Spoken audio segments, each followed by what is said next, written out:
What's up in War Eagle War Report family? It's your guy, Ike Jones. We are here weekend tailgate style, talking a little bit about fall camp updates on everything happening, what position battles are intriguing, and maybe a little bit more of the recruiting talk. Y'all know how we do right here, War Report style. Let's get straight to it on this edition of the weekend tailgate. This is the weekend tailgate.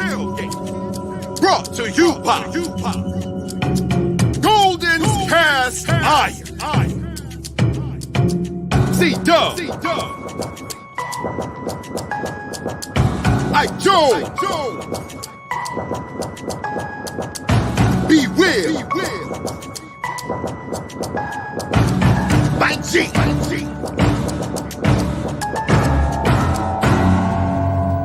You are now listening to the War Report's weekend tailgate. We are here with another edition. You got Ike Jones in here with B. Will. Mike G will be joining us in just a minute. But as always, man, we appreciate you guys dropping in with us. You know you need to be doing the necessary, first and foremost, supporting the people who support the War Report, who's making this happen today, Golden's Cast Iron. Visit them at goldenscastiron.com. Whether you work out, grill out, or chill out, Golden's has got you covered with a variety of products. So make sure you hit them up using code REPORT over there. Code Get Your Weight Up over there to get a little something off of your weights. And then TWR to get a little something off of your other products, the fire pits and Kamado grills. You need to be sharing the video, man. Make sure that other people can get in here and experience the greatness that is the War Report, man. We appreciate the family for continuing to support us. Share the video, like the video, go ahead and give us a thumbs up. Subscribe to the channel, as my guy C-Dub says. Don't be out here lurking. Make sure that you get your subscription situation in the right place, and that is subscribe to the War Report. There's memberships available if you want to be a part of the exclusive club that allows you to sip from the chalice of greatness that is internet awesomeness, and that is War Report membership. We got a lot of great exclusive things for our members coming up as we get into the season, so make sure you are there doing that stuff. We're always helping you guys to understand you can help somebody else. How can you do that? You can gift them a membership to the War Report. So if you already are a member and you want someone else to be able to get in on that, you can gift a membership to them. Auburn Dad once again coming in with the gifted memberships. We appreciate that support. You can go ahead and be like Auburn Dad and gift a couple memberships here in the live chat. Giving away another War Report t-shirt today, so make sure that you get your hashtag Get Your Weight Up right now in the live chat to be able to be a part of that. And we'll do that drawing right around the 1 hour mark. But let's get into the conversation. Again, I got myself, I got B. Will, I got Mike G. We're here talking a little bit of spring ball. Fellas, how are y'all feeling this morning? We're getting into, it's still kind of week one, right? Because it hasn't been a full week, but the second calendar week of spring ball coming up. But how y'all feeling, man?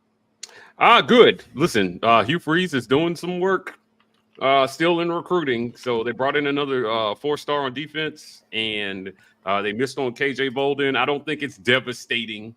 I think there was a lot of excitement around all the recruits rolling in, and everybody was like, yeah, let's get all the 5 stars. We want them all. Right. So KJ went to FSU. Listen, guys, I mean, it's important for these young men to understand that when they make mistakes like this, it's not the end of the world.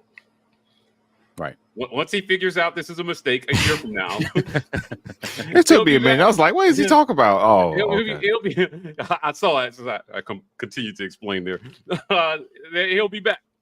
So Hugh Freeze has done a great job in the portal. I expect a lot of these kids are going to go to the schools and find out that it's not what they thought it was. I think Auburn will probably have a couple of those as well, too. Where they're right. Like, yeah. Auburn will have some guys that come in and they thought that they were going to get in and compete for spots, and then it just doesn't happen for them. Yeah, happen, right? So, in the intro, I talked about, joining the War Report and sipping from the chalice of greatness, the chalice of greatness, which is Auburn football. This is what Hugh Freeze is selling.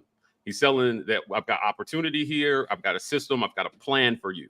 And if you join Auburn football, you have a chance to benefit from that. So it'll be interesting to see going into fall camp. But I know we got some things to talk about here. Recruiting, I just wanted to touch on it shortly. It's still going well. Missing on KJ Bolden is not an indictment on this staff in any stretch. And then, two, you just never know how serious any of these kids were. You know, it could have been FSU a long time ago. Remember, we knew Perry Thompson was committing to Auburn well over a month ago. So he could have made up his mind a long time ago, and all the drama around this was just a bunch of hoopla. Who knows, man? These kids are – social media is a big attention grab these days. So we just never know. Yeah, you definitely don't know for sure what the final outcome is going to be. And to Mike G, as Mike G says, they're a solid commitment unless they commit somewhere besides Auburn. If they commit to Auburn and it's solid, then they're not going to flip. Yeah, now you have to learn it. Yeah. But we talked a little bit, B. Will, yesterday about the commitment of one Jalewis Solomon, who did land with Auburn yesterday. Jalewis Solomon is 6'1", 190 pounds, out of Shelley County in Ellaville, Georgia. Am I getting all that correct? Mm-hmm. But he is a 4-star recruit, and by all accounts, the kid is playing behind his pads in a very real way. He's out there knocking heads on the football field. You didn't get a chance to talk about this yesterday on our stream, Mike G. I'm going to go to you here in just a second. But B. Will, after you've marinated over the afternoon, evening, nighttime, you woke up refreshed. What are your thoughts on the commitment of one Jalewis Solomon? It dampens the blow of not getting Bolden, because I think people had started to believe that we could get Bolden. And like Mike said, this could have been already in the crock pot. Bolden to FSU could have been a done deal a while ago, and we just made it interesting. But getting a guy, number one, the saltiness from any fan base that's not ours sustains. South Carolina fans were love losing this. their ever-loving shit yesterday. Hold on, wait, what? They were going nuts Was this a when thing? Jalewis. Yes, Man, it was so delicious. It was. they lost. Oh my God, they were going nuts yesterday. Oh, when man. Jalewis committed. Because You mean Coach Soldier Boy lost the recruit, and they were they went. Oh. Oh my God, it was so. I was like, y'all cannot be down like this. Stop. It's okay. They woke up that morning. There was somebody was like, "Happy Jalewis Solomon Day" to everybody who celebrates that tweet. Yeah. Kind of got. It was a Gamecock account. It was fantastic. There was a kid who does graphics who was all mad because somebody asked him to do. Somebody asked him to do a commit graphic, and then he ended up not using it because he didn't go to South Carolina. There was some other account where dude did a whole 15 video. minutes on this graphic. Yo, they were for real. Like he was the reason they were trying to be upset. I worked hard on this graphic. It's not like Jalewis Solomon asked him to do it as a favor. Hey, can you do this for me? Because you know I'm coming to South Carolina. He said, cool. And then Jalewis Solomon himself said, no, listen, they were melting down. Of course, the common response, apparently, whenever somebody loses a recruit to us, is going to be, well, you know, Hugh Freeze is so dirty. He's a criminal, Hugh Freeze. These standard issue generic responses, I love them. I love them because you've got nothing but pain. It reminds me so much of the comeback win, and then, well, it's not going to count. It's not going to count because they're going to disqualify him, and you'll be vacating these. It's wonderful. I Fans forgot about that. Stupid stuff. Great throwback there. Oh, man, it's so great. They were going crazy. It was some dude who did a whole video about how Auburn is a program stuck in the mud and needing resuscitation. He can't believe he would go to such a terrible program as Auburn. And Hugh Freeze he doesn't care what I don't care what Hugh Freeze did at Liberty. You can say he rehabilitated himself. Leopard doesn't change the spots.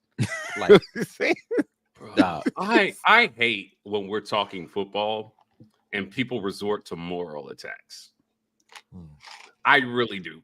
I love it. I hate the moral brigade, the moral high horse crew is always somewhere way in the wings every time Hugh Freeze does something positive. Yes. Anytime Auburn does anything positive, it always becomes this Auburn. We have apparently the only way Auburn wins is if we cheat, but everybody else who wins does it above board. Yeah. Auburn's the cheaters that win, and everybody else is just these patron saints of morality out here doing everything the correct way. Y'all gotta give me a break. Yeah, bro. listen, he spends all his time on recruiting, so it's not a shock that he's doing well at recruiting. Right. Right? Like, I mean, this Bro, man did y'all see the literally- video that they released today? He looks tired, man. Well, I go back to the interview that we did with him, Yeah. and he was clearly tired. Yeah. And then at the end of the video, after we hit stop, he's like, all right, guys, I got to go talk to a recruit. I mean, he spends all his time recruiting. Yeah. So he's good at it. I mean, I think that when you proclaim to be a person who can turn programs around quickly, you can't not be good at recruiting. Right. Yeah. It's the only way It's you're going to part turn of a it. program around. Gotta get the quickly. talent. Yeah. That's it. I mean, come on, man. Okay, whatever. South Carolina fan. And you know what's crazy is I like Shane Beamer. Yeah. And South Carolina fans are generally pleasant. But losing your minds over this one recruit and questioning his It's whole because existence. they just knew he was coming. Yeah. In their heart of hearts, there was no way you could convince them they were going to wake up Saturday morning. Jalewis Solomon was going to be committing that evening. They probably had, Golden's cast irons ready with grills of tiger meat on them. They were going to go out there and they were going to celebrate. And it's barbecue chicken, my boy. Yeah. Wow, Yeah. man. That was delicious. unreal. That was better, honestly, because I think we said this yesterday. I didn't know we were in the running for Jalewis Solomon. I knew it was coming up, and there was like whispers. Oh, we're trying to get him last minute. Okay, cool. If we do, we do. If we don't, we don't. And we got him. I was like, wow. Okay, so that's a good development. Saw his tape. I was like, oh no, so this is a baller. Saw all the whining and the crying. It made my day. Delicious. It made my day. I knew we were like Delicious. 50-50, 40-60 for Bolden, right? Like we couldn't, whatever. But no, all that boo-hooing from South Carolina fans, it made it a wonderful Saturday. It was a great day. It's too bad. I feel like y'all, their fan base is generally pleasant. I just think that this is a little overboard on this one It broke guy. them. It broke them a little bit. Well, I mean, I get it. You're recruiting against Georgia. You're recruiting against Clemson in the same state. You're recruiting against all these top flight schools within like 500 to 600 miles of you. And you got a guy who you think is a lock and you lose him. It hurts. Yeah. Listen, man. When Reuben We've Foster and we've his seen it Auburn happen. tattoo Yeah. committed to Alabama, it hurt. Yeah. I get it. But I no way said Alabama cheated to get him. Right. I mean, They he was did an what Auburn Alabama guy. always does. Yeah, they got recruits. I mean, that's what they do. Yeah. I get it. Now Hugh Freeze is coming in, and the guy who we know is good at recruiting because he did it at Ole Miss. I want to say he brought one of them classes was top 5 at Ole Miss. Was he not? Around that area, yeah. Yeah, I he mean, had a top, yeah, yeah. he had top 5 class at Ole Miss. At Ole Miss. Guys, Ole Miss smells like corn chips and bad cabbage. And he recruited guys to come there. He's on the plains now, man. Come on. He's got a $90 million performance center. Right. If you haven't been through it, this thing is beautiful. It's a work of art. When they say Auburn recruits itself, I think they leaned on that a little bit too much. And so they got back in the mix and they were like, we need to upgrade the facilities. We need to do something. We need to have top flight things for athletes to come in because Alabama, after Saban won a couple championships, they started investing crazy into their program.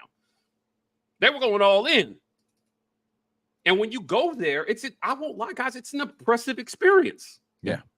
I got a chance to tour their facilities. It was nuts. I was like, oh, yeah, I get it.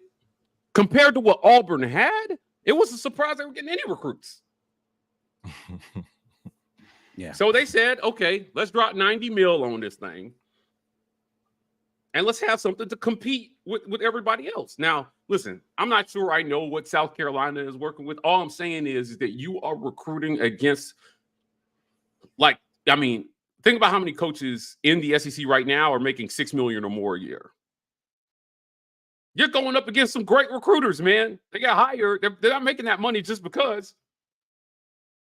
So you should expect this. I expect Auburn to have somebody who they think is a lock flip at the last minute. It's going to happen, man. These are kids.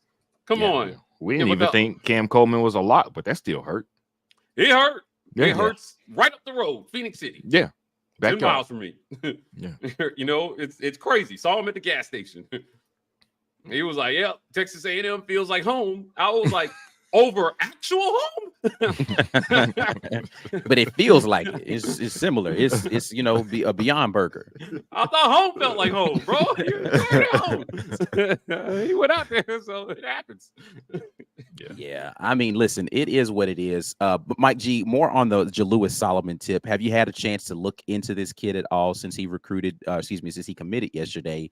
And any thoughts on that situation in regard to even the job that Coach Crime and Etheridge have put into this DB class looking absolutely ridiculous right now? Yeah, look, at the end of the day, this is an athlete, right? His junior year, caught 86 passes for 1,200 yards and 10 TDs, right? He's an athlete. You know, he's credited with 29 tackles. He had 3 interceptions. They're going to find a place for this kid to play. I get why they were upset about him. Yeah. He's a baller. Yeah. He is definitely a baller. So, you know, football players play football. And when you get a chance to touch the field, I mean, this kid has played on both sides of the ball. They want him as a DB, right? And it is amazing that they're able to pull this kind of talent in. Because here's what's going to happen, right? There's going to be some kid, guys, who everybody is going to be talking about, and Jalewis Solomon is going to be slept on. And, you know, getting kids like this in who have these impressive numbers. How many times have we looked at a kid's high school tape and been like, he's a dude? Yeah. You know, Auburn has just not had a ton of them. So when they miss, it hurts. And now Hugh Freeze is stacking this class with a bunch of Jalewis Solomons. I really like his tape. Now, what I expect there to be a strong competition moving forward. But this 2024 class is going to be the base of what Auburn football is for the next 4 years. Say it again for the people in the comments. The 2024 class is going to be the base for Auburn football is the next 3 to 4 years. So you got to get it right in this class, because if you don't, what's happening is you set yourself back about a year and a half.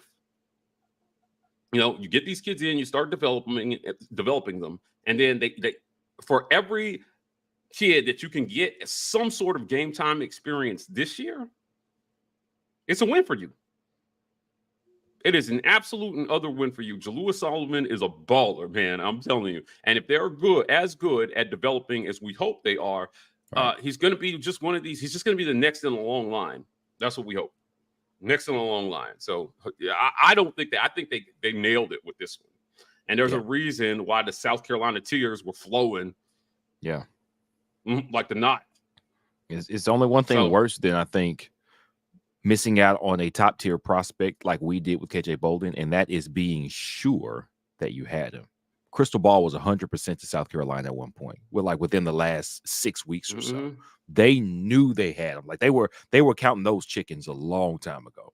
Yeah, right. That made it sting worse, I'm sure. But that's also what gave us the excellent reaction. Good, like keep that coming. Just keep that coming. That's wonderful. Yeah, it's a pretty hilarious thing to watch the absolute crumbling of a fan base over this whole situation. And I implore again, if you guys didn't hear me yesterday, Auburn fans, to not follow suit in regard to any recruit that we miss out on. KJ Bolden, you know, best of luck to him in his future. You know, it's definitely not over in that recruitment. I think that they're going to continue to recruit that young man all the way up until signing day, until that letter of intent is faxed in. Are they still faxing in letters of intent? Like, what is the deal with that? I don't understand. They still say that it's getting faxed in, but is that a real thing? Like, is there actually a fax machine somewhere? Oh, no, there is. The thing is, I wonder if they can allow people to like sign and then scan and email it. Like, I hope so, but they also do still have a fax machine in there. Yes. I don't. Please just email the stuff, man. Just come on, man. I don't want to see fax machines anymore. They all smudgy. Like, I can't make out who signed it. It's 2023, man. Can we just stop pretending like fax machines are a thing that people need? E-fax.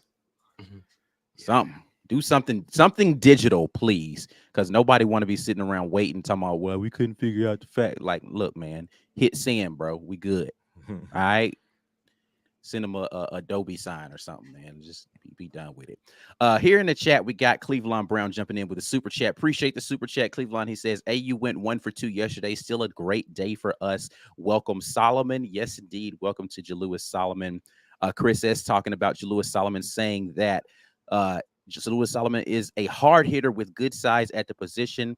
I like him on the outside. Pause. But yeah, man, I think that Jalewis Solomon is going to be a solid. That wasn't a good one. It wasn't even a good one. I know. But I am excited about the prospect of Jalewis Solomon getting into that defensive backfield and being again, I talked about a guy like Smoke Monday yesterday when I was like, when I saw his high school tape, I was like, oh yeah, he is definitely going to be a guy that people don't want to see on the field. He's going to be a predator back there, roaming, just waiting for people to attempt to catch a pass and destroy him. Yeah. And Jalewis Solomon seems to be of that mold of guy who's just like, yeah, all right, maybe you catch it, but are you going to hold on to it? Yeah.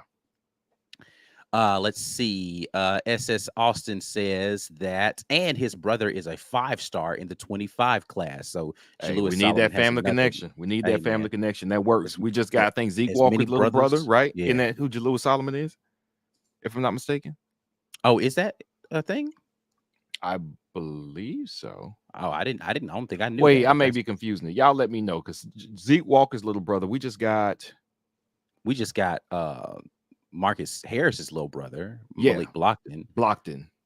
But Zeke I didn't. Walker's little brother. Yeah, that is. Somebody says that's correct. Yeah.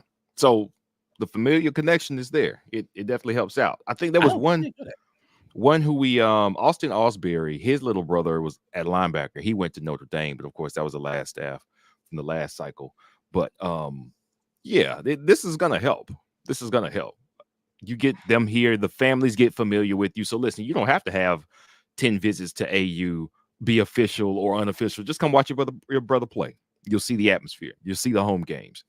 Phenomenal advantage where you can get these guys on the field ahead of their official recruitment with their family already here. Especially if their family loves it. Your brother loves it here. He's playing. He's getting compensated with NIL, and he loves the staff. Win, win, win. Let's hope we can keep that going. Travis Latham asked, why can't Jalewis Solomon gain a 5-star rating by signing day? He could potentially. So I don't know that that's gonna happen. There's a lot. I'll let you start on that, B. Will. Okay, so the only I marked this because I found out that the way 5 stars work for at the very least rivals, and I think this is how it works with 2472. I'm not sure. Is they grade out all these players after their sophomore years, and then they earmark them for juniors, right? Here are all the juniors. Here are their grades. Technical. It's down to like 3 decimal points. The top 30 players are 5 stars. Mm-hmm. If you are the 31st player, you're not a 5-star, but it doesn't mean that you weren't an extremely good player. Right. So the ones that end up across all the services, it varies because they have evaluators that value different things. They have different notes or whatever. That's why you could be like, oh, he was an ESPN 5-star, but he was a Rivals 4-star, and he was a 247 4-star, and so on and so forth. So when you see I think On3 has it called an On3 Plus or a consensus 5-star, that's because all the services said, no, this is a dude. This is one of the top 10, 15, and they usually agree upon those very, very high rankings for those players. Right. That's when you got, this is an unimpeachable 5-star.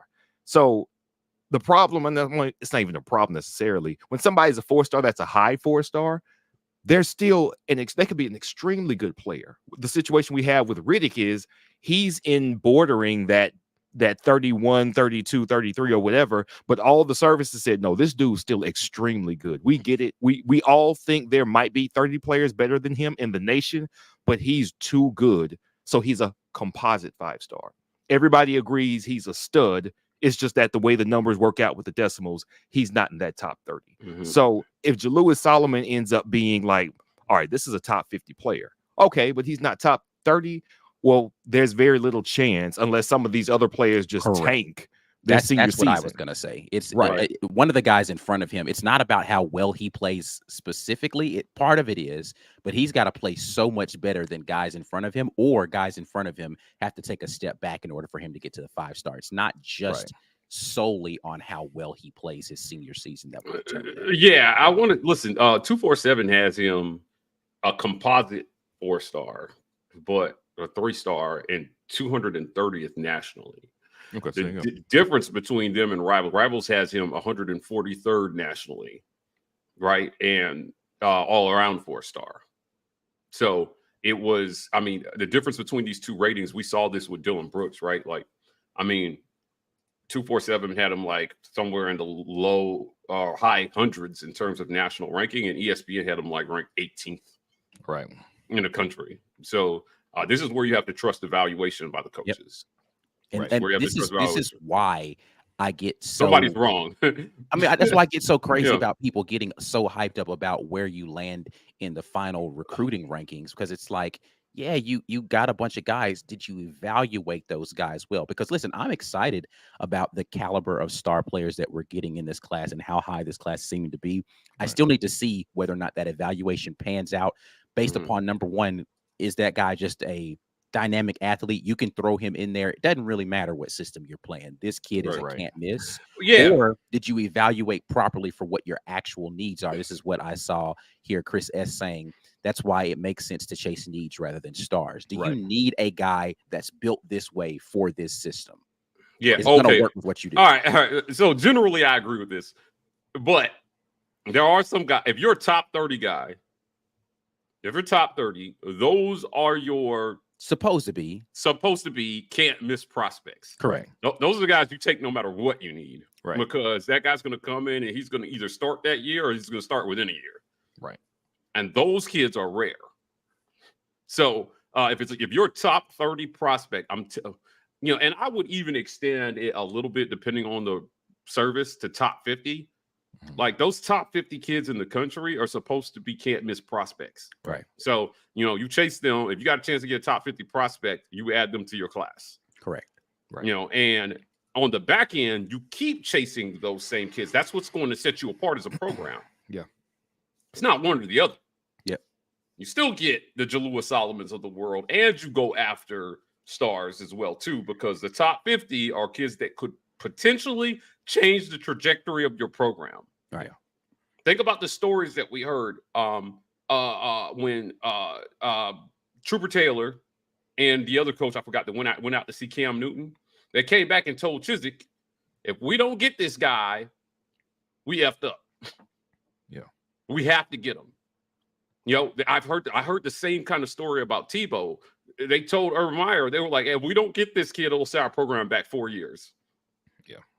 They knew this is a guy we got to go get. So sometimes you know who that guy is and you go get him. I don't think Jalua Solomon is quite there. So, again, last comment about him gaining a star, I'm not sure he's close enough. He's in striking distance of that. Right. But who knows? I mean, he'd have to play out of his mind for certain to make that kind of jump. But it is what it is, man. You have to trust the evaluations. Outside of the top 50, you need to trust the evaluation of your coaches. Right. Yeah. And that's on what those assistant coaches value for a little bit, even though, I mean, Trooper Taylor and company, they were right about what they saw with Cam, but also they missed on prospects there. It was rah, who's rated high, let's go get him, build momentum. But we had a lot of misses, particularly on the defensive side of the ball, which is a surprise to me because Gene Chizik was a defensive coach. But we were getting guys that were highly rated. They didn't produce. They didn't fit the system. They didn't stick around. And to Daniel Owens' point here, 3-star kids can set records on Sundays and 5-star kids can never break the lineup in college. It happens all the time. You got to know what you're looking at when you're looking at these players. Know what you're looking at as far as culture and fit, that you can maximize what they got. And that's one thing I actually trust about Jalua Solomon, because who went to get him was Crime Dog. Crime Dog turned a 5'10" wide receiver who really just ended up being a kickoff specialist in Noah Igbenogany and turned him into a first-round draft pick at corner. Right. What do I need? You do what you do, Crime Dog. You got it. You say he's going to be a star. You got it. I disagree with this comment just a tiny bit. I think that 5-stars never break the lineup at Auburn often. But other places, their 5-stars are panning out. This is No, he always said been in my the NFL though. He's talking about what they do in the league, not in college. Yeah. Well, he says no. On 5-stars Sunday. never break on the starting lineup on college, right? Like That Oh yeah, happens he too. did say in college. Yeah. right, yeah. And so too. it's kind of a point is like, you know, the frustration here at Auburn has been those supposed 5-stars, Owen Papo, Byron Coward, Bo Nix. These can't miss prospects that just didn't do what they were supposed to do here. Calvin Ashley. Oh, Calvin Ashley. Hold on, wait. Didn't he get cancer? Am I thinking about? Calvin Ashley. No. No, Calvin Ashley just didn't pan. Think about Bro Darius. Yeah. No. There was a 5-star O lineman that we had that got diagnosed with cancer like his junior year or something. No, it was not Calvin Ashley. Okay, Calvin Ashley didn't make it to his junior year here. Chat, help me out with this. You guys know who I'm talking about. I don't know why his name is escaping me right now, but not Sean Coleman. No. Oh yeah, it was Sean Coleman. Was it Sean Coleman? Yeah. Bro Ham did get diagnosed too, but that was before he. Sean Coleman was the one that you're thinking about. Though. Yeah, Sean Coleman come to think of it, yeah. I come to think of it, I don't know if he was a 5-star. He was very highly rated. I think Sean Coleman was a 5-star though. Yeah, but okay. Still. Yeah, I mean, he was very, very highly rated. But again, I'd stand by my point, right? Yeah. Like most of the time, everybody else is hitting on their 5-stars, and it is rare that a top 50 kid is a bust. You know, and even if they don't break I think most of the time they'll break the lineup, because if you're a 5-star, and especially now with NIL, they're investing in you, you're going to get a shot, whether you pan out or not. Yeah, is a different story. But these kids are breaking the lineup, like they're getting into the lineup. It was here, man, that they have that problem. And I've tried. I would love to do. As a recruiting special, I'd love to go back and look at all the previous recruiting classes for the last 10 years and see how many top 5 kids busted. Oh, listen, there is a wealth of perspectives we can gain from looking at the past recruiting classes. Nationwide, Auburn, SEC. I would love to look at that. Top 5 kids for the last 10 years that just they rated anywhere from 1 to 10, depending on the recruiting service. That just didn't pay. We never heard anything from them. Yeah. Or didn't make it to the league. I'd love to know how many of those kids actually made it to the league. It definitely would be an interesting thing to take a look at. Let's see here.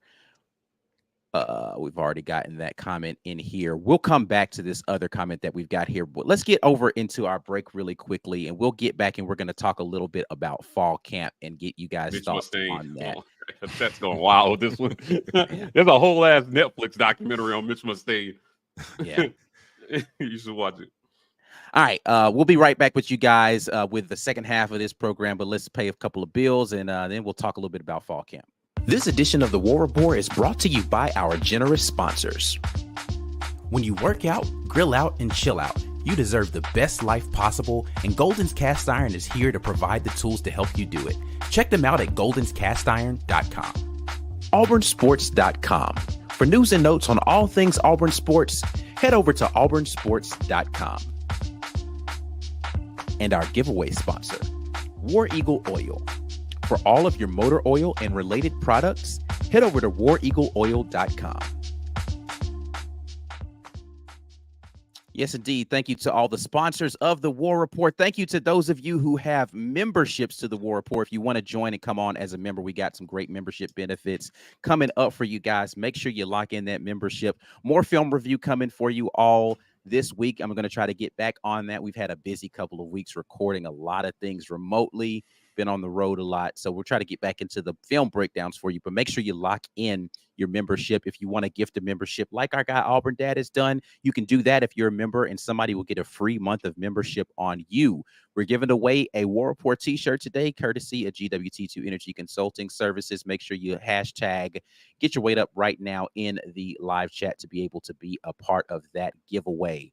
Hey, man, we're on podcast as well, the TWR Podcast Network. We had members of the podcast network on with us this past week, or excuse me, yesterday, from the Up Tempo podcast. We had our guy Dustin on, and they'll come on our show from time to time, but make sure you lock in with them on Twitter. Make sure you lock in with them on YouTube, and definitely tune into their podcast wherever you listen to podcasts. goldenscastiron.com Golden's is the sponsor of today's War Report not podcast, but today's War Report weekend tailgate. Make sure you use code Get Your Weight Up, 15% off of the weights. TWR is the code for $65 off the fire pits and Kamado grills. And we've had new sponsors in here. Caldera Labs. Hit up to calderalabs.com. Caldera Lab. I don't know why I always put an S on that. It's Caldera Lab. Man, you know how we got to put the S on stuff. Don't need no S, man. Yeah, Targets, just everything got an additional S for no reason. But CalderaLab.com. First impression matters. There are no two ways about it, and your face is most likely the first thing that someone notices about you. How your skin looks is going to determine good, bad, or the first impression. I decided it's time to put my best face forward, which I actually did decide, and I started using my Caldera Labs solutions, and it does make my face, you looking silky smooth. It does make my face feel good. Like, I don't know how Mike says it's looking good. It makes me feel good. Like, my skin feels more moisturized. This is not a joke, because I definitely was not taking care of my skin before this, but if I can feel it already. But you head over there. They're the leader in men's skincare, and it's here to save your confidence. Use the exclusive code RAPPORT at your checkout for 20% off of their best products. So make sure you guys go ahead and lock in with them. And then, of course, we got to shout out our folks over at Manscaped for their Performance Package 4.0. Support of the War Report is brought to you by Manscaped, who is the best in men's below-the-waist grooming. Their products are precision-engineered tools for your family jewels. Manscaped's Performance Package is the ultimate men's hygiene bundle. Over 8 million men worldwide who trust Manscaped. With this exclusive offer for you, you can get 20% off of the free worldwide shipping using code RAPPORT at manscaped.com. Hey, man, speaking of things that I have gone out and ventured into, I ventured into the world of Manscaped recently. And listen, the trimmer, great product. The trimmer is cool. You know what I was most excited about in my Manscaped 4.0 package? It was the ball deodorant, man. I was like, yes, I have fresh balls. All the time. I was excited. When I opened the package and I saw it, I was like, yeah. The trimmer is like no snags too. Like, it doesn't snag, which is really important. It's a really important part of that trimmer. So they make great products over there at Manscaped. We appreciate them for sponsoring the War Report. Guys, Fireside with the War Report. I sat down with fresh balls and a clean face. with we had just pivoted out. Why would you? with Robbie Ashford and it's not TMI for those of you saying it. Literally is a package in there, man. It's part of the whole situation. Part of it, yeah. If you order it, it's in there. Yeah. But because of the amazing support that you guys have given to us, we have been able to bring you Fireside with the War Report. Definitely want to thank our Sunday sponsor, Golden's Cast Iron, for helping us put these on. So if you don't know what Fireside with the War Report is, if you've been sleeping under a rock, here it is.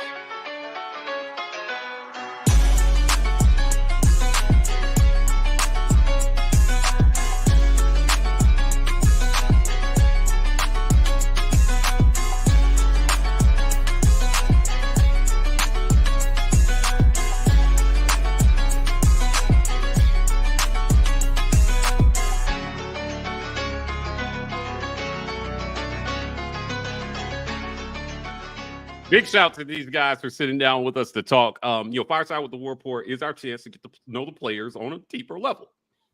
So, we got a chance to ask them some questions. Guys, Holden Geriner has not done a ton of interviews. Right. No. I mean, listen, he may have done one before. He sat down with us, but I haven't seen it. Yeah. Besides maybe like a post-spring thing, or I don't even know if he sat down with people then. But if you have not had a chance to hear Holden Geriner talk and hear what this kid is about, this is your chance. on play a short clip here. Holden, you got the 80s porn stash thing going on here. Let's talk about that for a second. One of my buddies, he was like, he had one. He was like, dude, grow your stash out. Or grow your, I had a beard back last fall, and I didn't want a beard in the summer, too hot. So he was like, dude, grow your mustache out. The longer I've had it, the more it's growing on me. So this the longer it looks good. Yeah, when you walked up, I was like, what are you doing with that? guys, Holden is funny. He's funny. Having a chance to sit down with this young man is amazing. The players are starting to take note on Twitter. They've added us about some of the things that their teammates have said about them on social media on these Fireside chats. So this debuts tomorrow. Fireside with the War Report debuts tomorrow at 8 a.m. You don't want to miss it. This is brought to you by Golden's Cast Iron, great sponsor, an active sponsor. We sat around a Golden's Cast Iron Fire Pit. Want to thank 2298 Vintage Butcher Shop as well too for providing the food. As you can see in the promo, Chef Baldwin came out and actually cooked for us. We ate elk. I've never had elk. I ain't gonna lie, I'm kind of salty that I was not able to be down there for the one where they had. That was the wrong one to miss, brother. I know, that man. was the wrong one to miss. Yeah, it was a good time. Again, Chef Baldwin and his wife, 2298 Vintage Butcher Shop. You can visit them at 2298 East University. They've got a great thing going on over there, so we appreciate them for their support. But guys, fall camp is here, and we are 2 practices in. Obviously, the first thing everybody knows. Hold on, wait a minute, wait. I wanted to make sure we address this comment before we got too far, because we know people are going to ask. Let's go ahead and get this out the way. Why didn't you guys get Peyton on the Fireside chat? Great question there. It's a great question. And Greg is a great member of the War Report, so I appreciate Greg for this question and for giving us the opportunity to address this. I'll be clear. Peyton was reached out to. Yeah, we asked him. Yeah, we can only interview the players that want to be interviewed. Yeah. So, no shot to him, but big thanks to Holden and Robbie and Luke for taking the time. Guys, we're right around fall camp.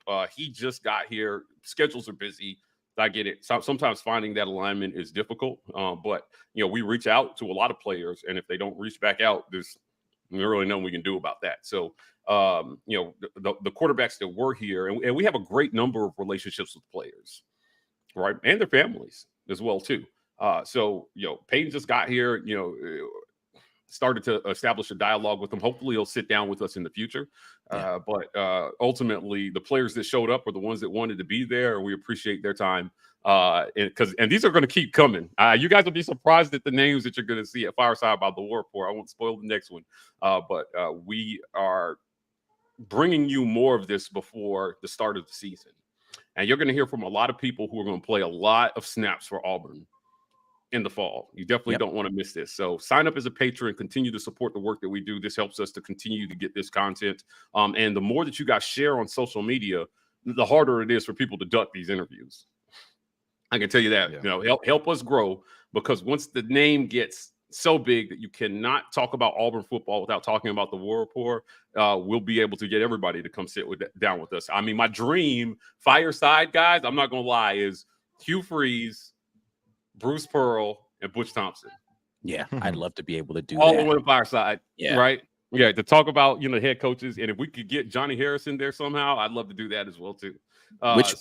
We had an opportunity to talk to a couple of players. They are, if they're not already on a plane, they are leaving today for France, for Paris, to go play the women's basketball team. Got an opportunity to sit down and talk with a couple of young ladies from that team. And we were at Coach Jay's house. We got to chop it up with Coach Jay once again. Right. Had a great conversation with she and Tracy, who's her assistant. And yeah, man, we're building these relationships to help make sure that you guys are getting the best access to these players possible. Players, coaches, all of that. Yeah, definitely. So fall camp has started. Obviously, the elephant in the room is quarterback. People want to know who's starting at quarterback. Peyton Thorne has run out first for the first 2 days of fall camp. Now, we kind of had some off-camera discussion before we got started about how much this means or doesn't mean.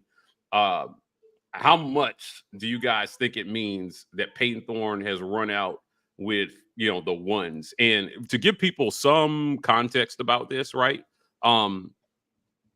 Let's see here. So if you look at who ran out there with the ones, right? Camden Brown, Jay Fair, Nick Martiner went out there with him. Running with the twos the first day, Robbie Ashford, I think, went third actually. On day two. Yeah. On day two, he went second. But he had Amari Kelly, Javaris Johnson, and Malcolm Johnson Jr. out there with him. So again, What do we make of this order? There's a lot of optimism in that room. You definitely don't want to miss Fireside. But we got 2/3 of the quarterback race on the Fireside. But what do you guys make of Peyton Thorne? It seems like B was right. They didn't have their guy. They brought in their guy. They're giving him every opportunity to win this job. That's what I see. I think that he's the guy who needs the most evaluation because he hasn't taken any snaps, and so they're giving him more opportunities right now. I think that's mostly about a couple of things. One thing that I think it was B that might have mentioned this, and Coach Hugh Freeze said that he was going to do this, which is put guys in uncomfortable positions, making sure that a guy like Robbie doesn't get the first crack to see how he reacts. I'm not gonna let you go get first team snaps immediately. You haven't earned anything yet.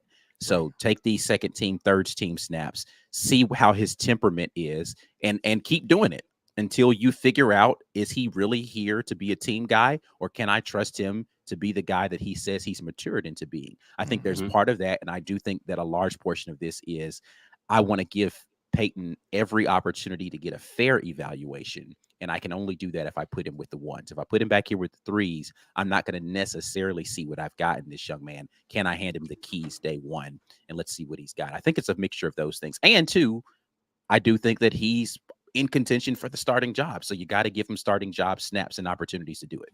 That's right. B, obviously, Hugh Freeze has to make sure that there is the feeling and appearance of a competition this fall. Right. You got to keep your quarterbacks engaged, because you may need, history has taught us that you may need more than one to finish the season. Oh, yeah. He has repeatedly talked about playing two quarterbacks.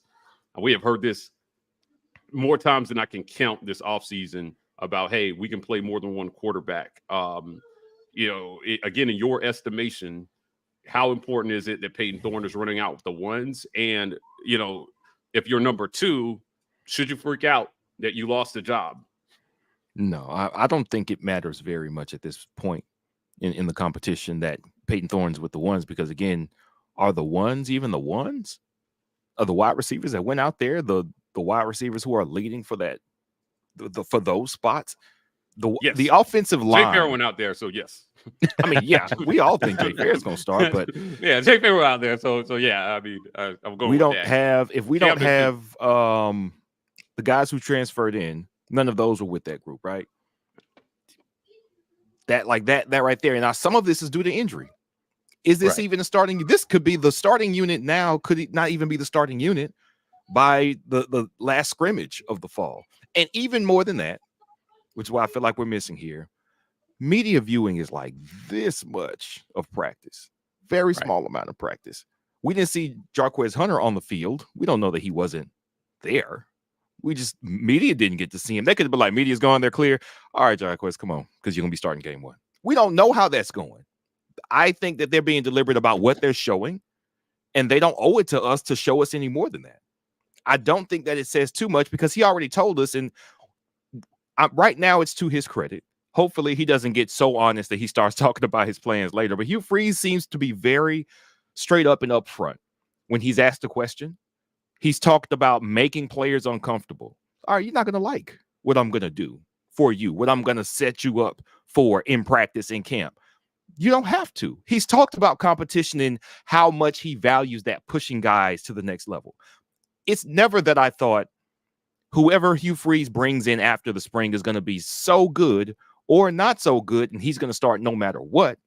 I thought he was investing in a certain skill set that he values and leadership that he values. And he thinks that those things give Peyton Thorne, I think those things give Peyton Thorne a very direct path to the starting quarterback. However, it is never beyond the realm of possibility that either Robbie or Holden could rise to the occasion and outperform Peyton Thorne in either accuracy or command or leadership. Those things are possible. But I do think Holden's that guy, man. I'm trying to tell you guys. I like Holden, man. But anyway, I'm sorry. I didn't mean to cut you off. My bad. No, you're good. You're good.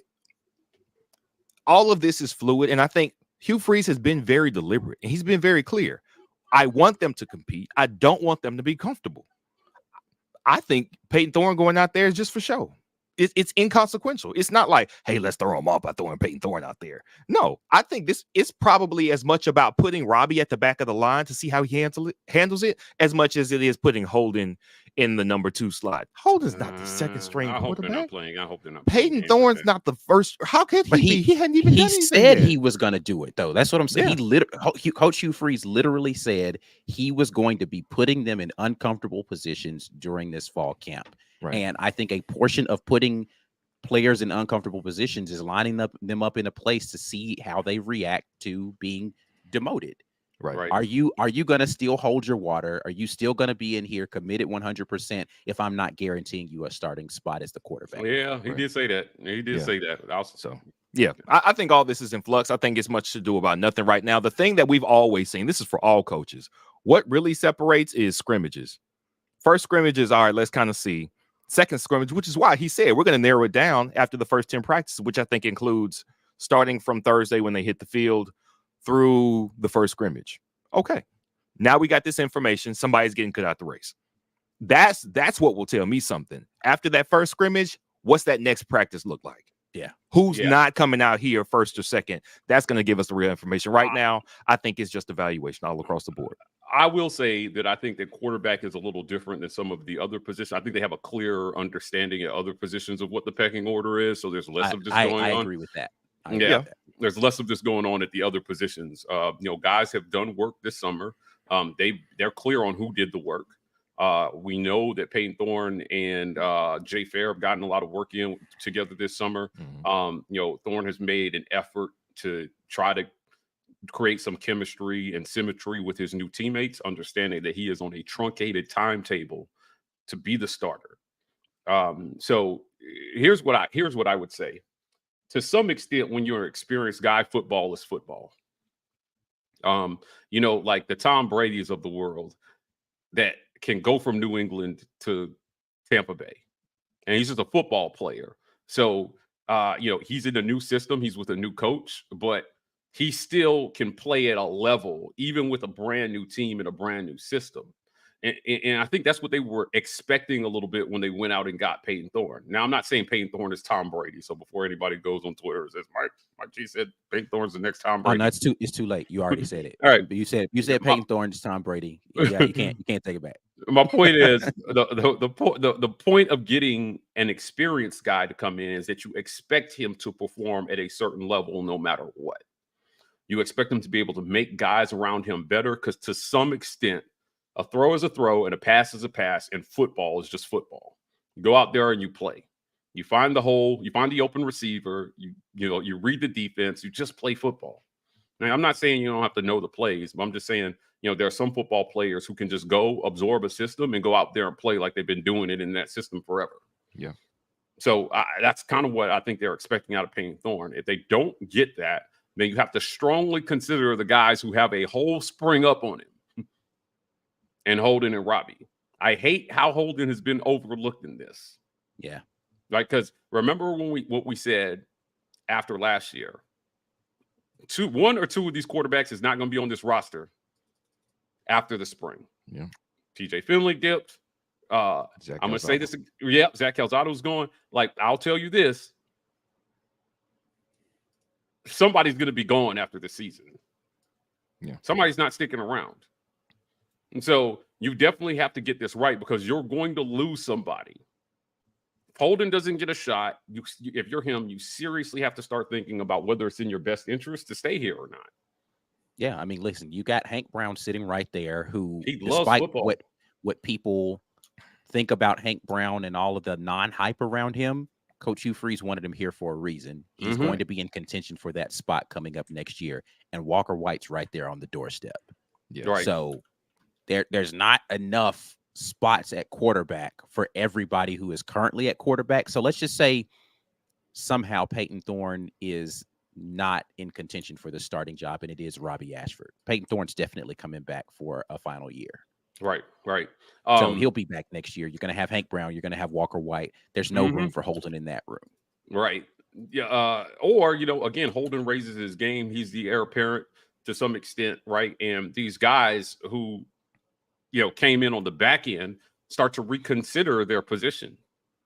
Listen, man, I like Walker White and all the recruiting that he's done. I think fans need to brace themselves for the fact that somebody could transcend him. Our friend Chris Todd told us, no matter how well you did, they're always trying to get somebody in who's better than you. Yeah.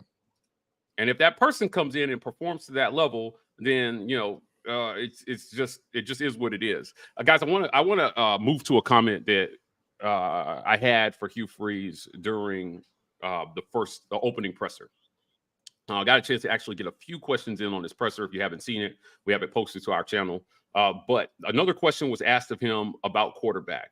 And I asked him very directly, so are you saying you're going to have a bona fide starter for game one? Right. He said, we're going to have a starter. How bona fide he's going to be is up in the air. Yep. Because if a guy's not playing well. So my question to you all is, given that comment, how bona fide do you think the game one starter is actually going to be? And what is his leash going to be for remaining the bona fide starter? It's a good question. I don't know about the leash aspect of it. I think, he has a limit in his mind as to what he thinks is going to be happening an expectation in his mind of what he thinks is going to be happening on his offense, especially against a team like UMass. Listen, Liberty played UMass last year, right? So he knows what his offense should be able to do against UMass's defense. That's right. There's not a lot of changed on the UMass side as far as coordinators and people. They have talent shuffling around, but the system, he knows, hey, if I can beat UMass at Liberty, we damn sure better beat them at Auburn. Yeah. So if they're not out there performing well in game one at the quarterback position, he's gonna shuffle the deck and say, all right, this ain't getting it done. Let me bring somebody else in and figure this out, because we're not traveling across the country to Cal looking like this. That's a good point. Yeah. The QB shuffle, man. How much of it do you think we're going to see game one? What's the division of snaps? Yeah. I mean, there's no way to know really, because you can't really. I don't think your quarterback is going to be under the pressure you need him to be under facing a UMass. That's really the question. Okay, let me ask you this. Let me ask you this differently then. Okay.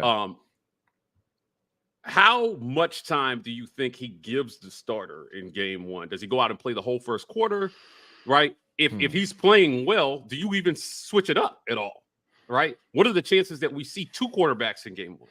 I think we see two quarterbacks no matter what. We definitely at least see two quarterbacks in game one. What the division of snaps will be determined by is how close was Camp. How close was the next guy? If there is a gap as wide as, I mean, we're coming out of fall camp in 2019 and Gus names Bo Nix a starter, right? And he wins game one. You're like, all right, it was a tight game, but we were never behind. So, okay, we get it. If there's nobody behind Bo Nix to make that competitive, then do you waste time going to a guy who you don't think is as good, even close to the guy who's got the start? Let the guy who got the start go through his lumps, and you let him try to figure it out, because experience makes players better.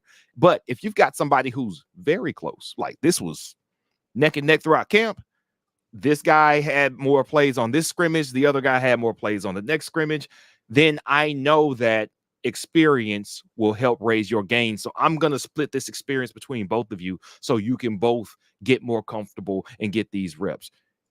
If the second guy isn't close, I'm not wasting my snaps on the second guy. I'm going to get all the first guy's going to get all the snaps. He's going to get all the experience, all the reps with these wide receivers, because no matter what, neither Holden Geriner, Robbie Ashford, or Peyton Thorne has nearly enough quality snaps with these wide receivers in the passing game. And that's no matter who the wide receivers were, because last year our passing game didn't really exist. So if number one is actually up to snuff, you say, ooh, he's got it. What does number two have? Dang, he's close too. All right, we got to get them both reps, because I really might need both of you. If your second and third guy are like, they're not really getting it. They're not getting it with the timing. They're not really getting it with the reads. Do you need experience? Yeah, but I don't need to waste the gelling experience in those game reps that are very limited before we face quality competition. I don't need to burn those just trying to get some guys up to snuff to be the backup quarterback. I'm going to get you those reps if you can challenge as a starter. I don't know how that's going to look. That's what we don't know. We don't know if Holden's really going to push for that starting job, but Thorne had more experience, and that was the only difference. All right, well, get Holden more reps. If Robbie Ashford is killing it and embarrassing people in scrimmages and he's delivering the ball on time, hey, buddy, listen, you out here right now. I'm going to have you on that field no matter what happens, and you might be the starter by the time we get to Texas A&M. But if somebody is clearly not exhibiting, if they're not picking up the offense, if they're not getting the timing, if they don't have the accuracy on these routes, then you got to kind of put them to the back of the line and say, hey, we'll work on it, but we got to give the reps to the guy who can get us these wins right now. Yeah, I will say this. Robbie Ashford has a fire under his ass right now. And I'm telling you, that's dangerous for the rest of the league. Robbie Ashford has a fire on his butt right now, understanding that he's got to make exponential jumps in the perception of the quarterback that he can be. Guys, I can't stress enough. You cannot miss Fireside with the War for. Like, these segments are primarily aimed at us getting to know the athletes as people. But we got into some season stuff and expectation stuff. And I've got to tell you, with both Holden and Robbie, I was highly impressed with the maturity they displayed with the questions that I asked near the end of that segment. Those guys are ready to go. Yeah. I'm shocked in that phone. I was like, those guys are ready to go, man. It's go time for them. They understand that they underachieved. We talked about the moments that they've had, both getting a chance to enter a game, how they've grown from those things they've done this summer.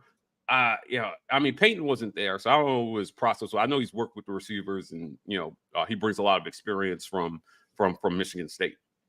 But I will tell you this: in terms of Thorne, he may raise the floor in terms of passing yards, but I want to be clear: what Auburn needs to be successful is still more than Thorne has shown on a football field to date.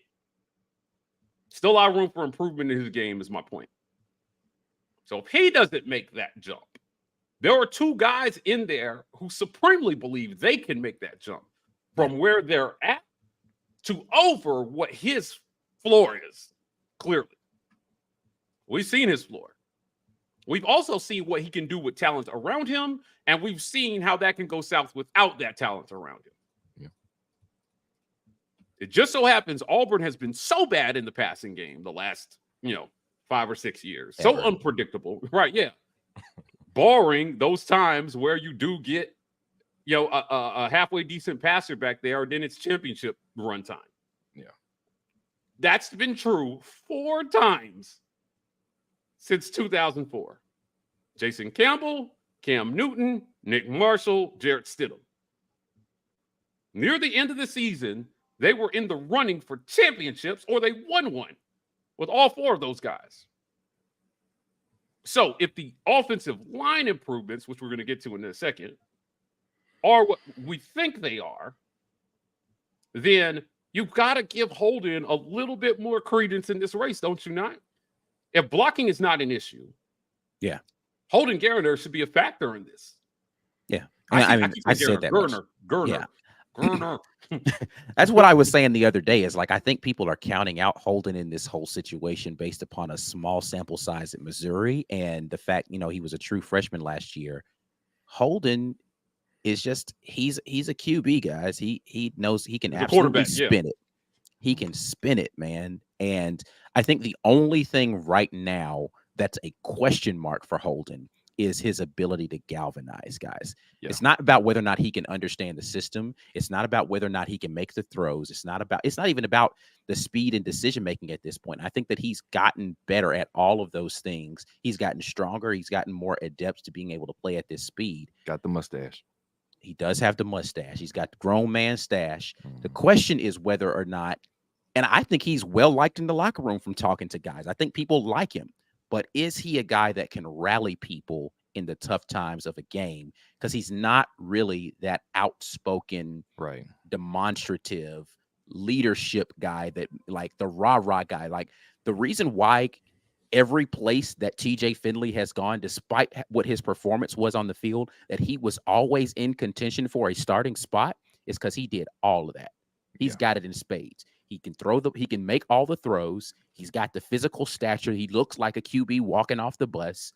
He understands the playbook fundamentally, and he understands how to get guys galvanized around him. Hey, all right, guys, let's go. We're going to get. He has that command presence. So coaches fall in love with him. Yeah. It's just a fact that it's hard to ignore all of those things. But then he goes out there on the field and he's like, oh, okay, this is why you're not a starter, right? It's not the talent. It's not the leadership. It's not. If Holden can figure that piece out and figure out how to just channel a little bit more of that and get guys rallied around him, he's going to be a dynamic football player. Yeah. It's but about he's got to get that. Yeah. Commanding respect and being an emotional foundation for the team. He hasn't been in the leadership position here at Auburn at all. Like, he came in as a freshman with 2 guys in front of him that were going to play before him. Now he's in a situation where there are 2 more experienced guys in front of him that are going to play in front of him. Well, technically there were 3 last spring because that Calzade come in too. He's in a place where he needs the opportunity to compete. Some people have these skills naturally.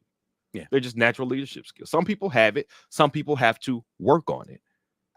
We talked about this before. I absolutely hate it when the guy who's the starter gets dubbed as a leader just because he's a starting quarterback. I get it. It's the most important position on the field. Kyler Murray is not a leader. I get it. He's the starting quarterback of our Arizona Cardinal team, and he's bickering with the coach, and he's playing PlayStation instead of studying the playbook. That's not a leader. Right. All right. He's a starting quarterback. He's not the leader. He needs to become a leader if he's going to remain a starting quarterback. But he has had the opportunity, Kyler Murray did, to develop it, and he didn't. That's not a leader.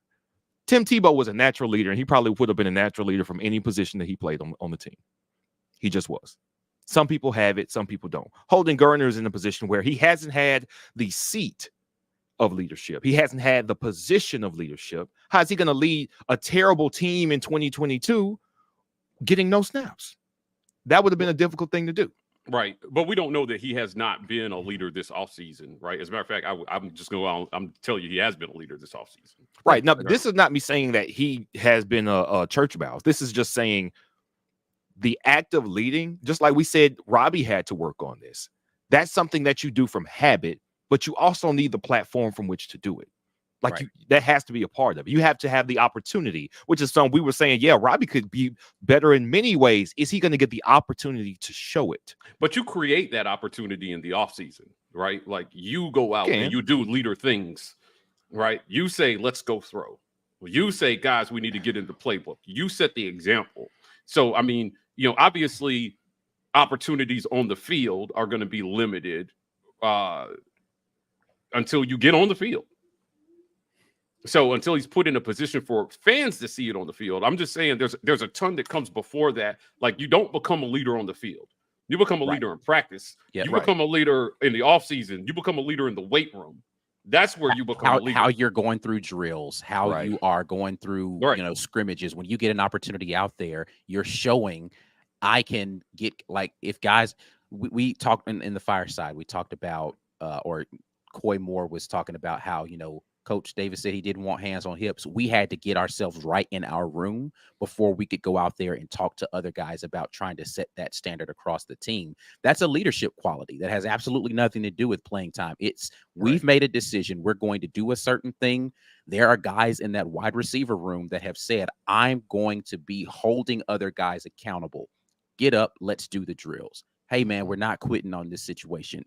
When are you going to be able to see that opportunity for Holden to go out there and do those things? He's got to take advantage of every single chance he gets on a drill, every single scrimmage, every single time that he's out there amongst the team. People need to be looking and hearing his voice and saying, I could follow that young man on Saturdays. Yeah.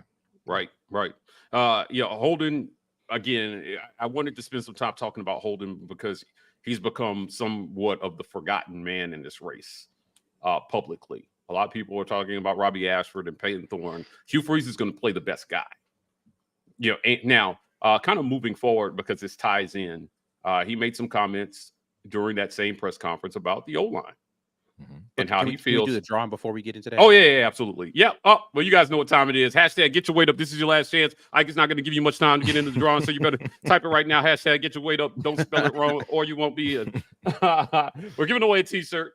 This is sponsored by GWT2 Energy. We appreciate our guy, Walt Taylor, longtime supporter of the War Report, coming through, making sure that we can give something away every live cast. So, Ike, go ahead and roll this, and let's see who wins.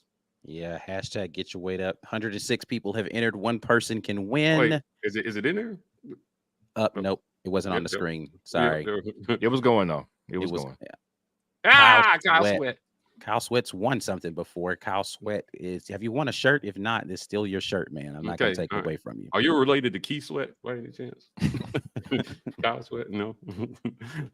So yeah, Kyle, got to see you in the comments, so we're going to redraw in a little bit. So I hope Kyle is still here. We can give you some time just in case your stream is running behind.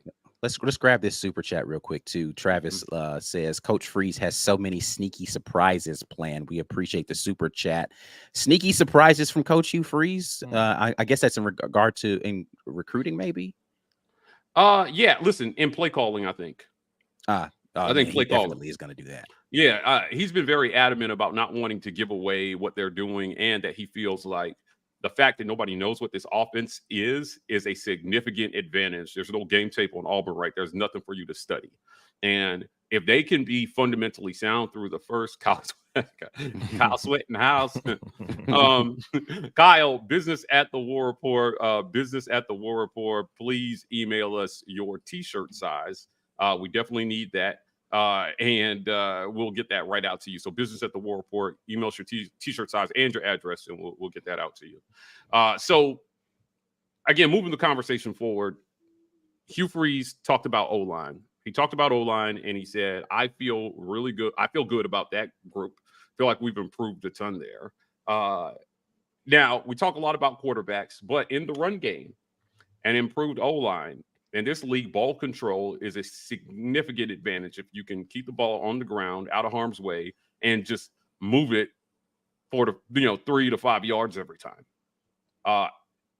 What should fans expect from Auburn's O-line in game one? Because this will be a retooled O-line, and how much time do they have to get it together? Like, if it doesn't look great game one, should fans freak out? O-line is going to be – we've given the O-line a significant amount of scrutiny the last few years. If it doesn't look better week one? If we are getting dominated up front against UMass, freak out. Yeah. Freak out. Absolutely. Please. I am the advocate of give it time. I'm sorry. You should not be getting pushed around versus UMass. No, you should not. Please freak out if we look bad up front against UMass. Yes, please. Yeah, we don't. That's not even something I want to think about. Oh, week one, right? They should be able to keep the ball out of harm's way, I would expect. And the O-line should dominate. If Jarquez Hunter starts game one, I would expect him to go for $150 easy. Yeah.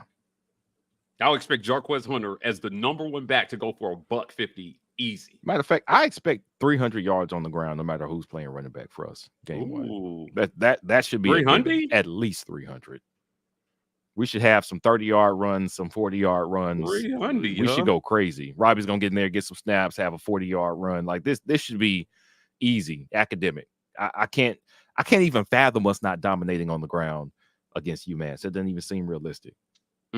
Yeah, the O-line is going to be so important. Now, if you listen to fans over the years, they blamed the O-line for everything. It was the O-line this, it was the O-line that. Yeah. Certainly, they didn't play well at times. I thought they took maybe a little bit too much flack for a bad system. We saw them run block really well over the back half of last season.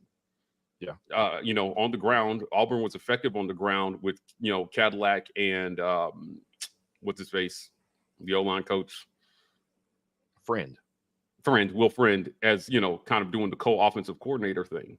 But it was interesting to see them have some success on the ground. Now, how much better, let me put this another way. If you had an expectation for the O-line, we know that the average time to throw in the SEC is about 2.5 seconds. If you are holding the ball much longer than that, you better have a plan. You definitely better have a plan. Realistically, if this O-line is allowing a ton of pressure through, how quickly do you think they go to Robbie Ashford? Or can they account for this in play calling, essentially understanding that the line is breaking down? Do you think the coaches are developing a contingency for a porous O-line where you still pass the ball, but there's a ton of pressure coming through? I think that, yes, they are developing that contingency with or without Robbie Ashford being considered for that. But again, I just don't think UMass is going to be the team that they need to break in case of emergency with that plan. If it is, good God, buckle up for a long season. Like, here's what I think. I think you will see a shuffling of the deck at offensive line a lot more quickly than you will see a quarterback change if that's the case. Right. I agree with that. And Mike, you just went through the times where we had a quality passer and how we competed for a championship. I think those are the times where we had great offensive lines. 2004, that offensive line was a senior-laden offensive line. The same in 2010. That was a senior-laden offensive line. 2013, it wasn't senior-laden, but we had some outstanding pieces at offensive line, including center guard and left tackle Greg Robinson. 2017, again, the last decent offensive line that Gus Malzahn had was 2017. Let's keep in mind, the passer that year was the same passer as the passer in 2018 when we didn't look good. The difference, the offensive line. The offensive line is really the key to this whole thing, which is why, again, it's really hard to evaluate the quarterbacks if the offensive line can't hold its water. So much debate over whether or not Bo Nix was good or bad. The offensive line was poor every year that he played here. He got to a great offensive line and looked great. Our offensive line is the reason we will be good, or it will make the quarterbacks look good. The offensive line raises the floor of the quarterbacks. That's really the best way to look at it. And Ike made this point. If the offensive line is good, it might not matter who you put out there for the first at least 3 games, because I still don't think Cal's going to be good. The offensive line will tell us what our floor is as a team. You can absolutely 2016 run game and okay passing your way to an 8-4 season with a good offensive line. Absolutely you can.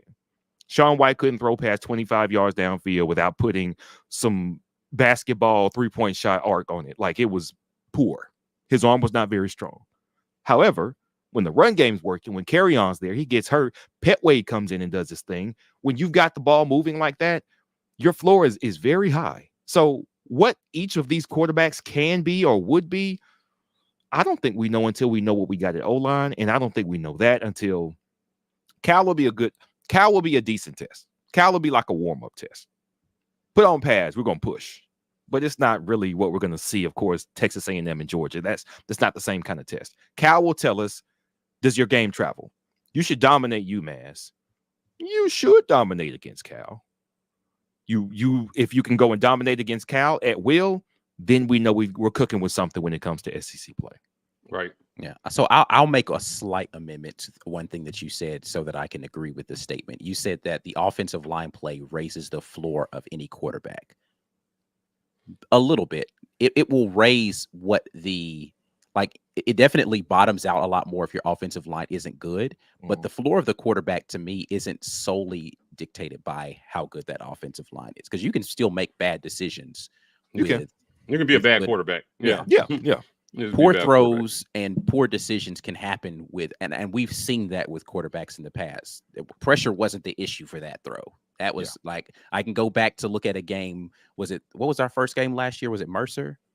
The underthrow that TJ had on the deep route where he was that ain't had nothing to do with pressure. Oh yeah, you're right. That's just TJ making a bad throw, right? So the floor of that quarterback, it definitely determines the floor of your overall offense, though. Like your offensive productivity. That's fair. If the offensive line isn't there, what your floor of your offense can be is significantly lessened. The quarterback play, though, has a lot to do with that QB himself.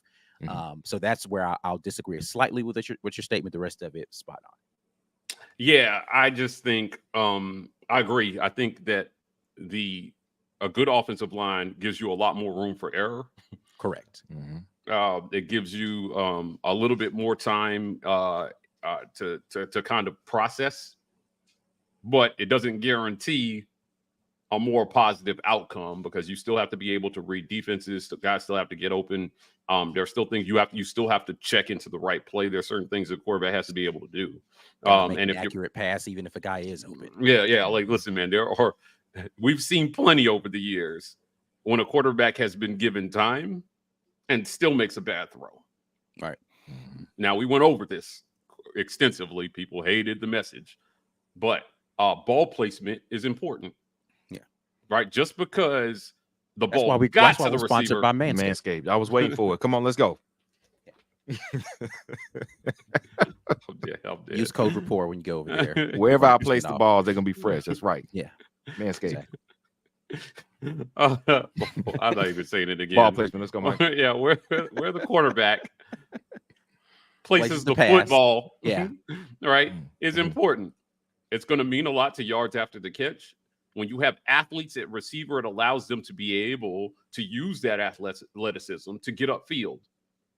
Because when you have to expend all your athleticism just trying to catch the ball, it technically got to you, but was inaccurately thrown or inaccurately placed, it changes the dynamic of that play. Yeah, absolutely. That's what you hope Peyton Thorne brings to this QB room immediately. And it's what you hope Robbie has improved year over year. Yeah. Now, I want to go back to Holden for a second. He got a chance to throw at Pro Day alongside Cam Newton. Mm-hmm. And he was chosen by his teammates to throw for them on Pro Day. Yeah. So going back to B's comment about leadership, I just don't know that you write him off, and it needs to be talked about more. I get it. You know, he's a guy with no experience going up against two guys who have exponentially more experience in game than he has. Right. That's difficult. You've got tape on the other guys to go with the guy who you have almost no tape on. He had a few drives versus Missouri. You know, and we talked about that moment in Fireside with the War Report, but like, I get it. I get why it might be difficult, but in practice, if he can show consistency with ball placement, I just don't know how he doesn't move up this race, despite the experience that the other two bring. And I hope that Coach Hugh Freeze has the Manscaped balls. I know that was forced. That was forced. Come on. If man. he's the best guy. If he's the best guy. Gotta be easy. And you know what? Honestly, that's the one thing so far that I don't worry about with this coach is I just kind of think he's going to play whoever's going to, like, I think he wants to win, man. Like, he wants to go out there. He wants to win football games because he understands that three-pronged situation that I've been talking about where W's recruiting and relationships are how you prolong the life of a head football coach. And he wants the trifecta. He wants to go out there and shock some people and put W's on the board, get to a bowl game, and make people respect his ability to do the thing that you've been repeating over and over again that he said in his introductory I turn programs around quickly. Mm-hmm. He wants the trifecta. He wants to turn the recruiting around quickly. He wants to increase the relationships quickly, and he wants to put more wins in the column. And I think if he genuinely feels like Holden Gerner's arm is the way that we're going to get there, he's going to play Holden, and they're going to throw the ball around the yard, man. Right. Yeah. Right. Facts. Yeah.